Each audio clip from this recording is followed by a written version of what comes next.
Hello friends, Arunachalam మొదటిసారి వెళ్ళాలనుకునే వాళ్ళకి చాలా డౌట్స్ అయితే ఉంటాయి. గిరి ప్రదక్షిణ ఎలా ఉంటుంది, దర్శనం ఎంత టైం పడుతుంది, ఫుడ్ రూమ్స్ ఎలా ఉంటాయని ఆ డౌట్స్ అన్ని కూడా నేను ఈ వీడియోలో మీకు క్లియర్ చేస్తాను. ఫస్ట్ అయితే మనం గిరి ప్రదక్షిణ గోపురం ముందు నుంచి దీపం వెలిగించి స్టార్ట్ చేస్తాము. మొత్తం గిరి ప్రదక్షిణ 14 కిలోమీటర్లు ఉంటుంది.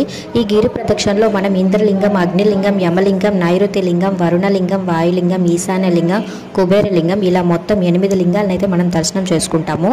నార్మల్ టైంలో గిరి ప్రదక్షిణ 4 అవర్స్ పడుతుంది. అదే పౌర్ణమి టైంలో అయితే 6 to 8 అవర్స్ పడుతుంది.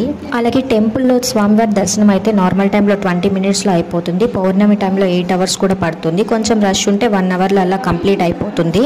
టెంపుల్ టైమింగ్ మార్నింగ్ 5 నుంచి నైట్ 9:30 వరకు ఉంటుంది. ఇక ఫుడ్ విషయానికి వచ్చేస్తే మనకి టెంపుల్ సరౌండింగ్స్లోనే చాలా హోటల్స్ ఉంటాయి. అలాగే చాలా అన్నదాన సత్రాలు కూడా ఫ్రీగా పెడుతూ ఉంటారు. రూమ్స్ అయితే జస్ట్ ఫ్రెష్ అవ్వడానికి లాకర్స్ కూడా అవైలబిలిటీలో ఉంటాయి. లేదు మంచి రూమ్ కావాలంటే 1200 నుంచి 1500 వరకు ఉంటుంది. ఫుల్ డీటెయిల్స్ ఛానల్లో ఉన్నాయి. వీడియో నచ్చితే లైక్ చేయండి.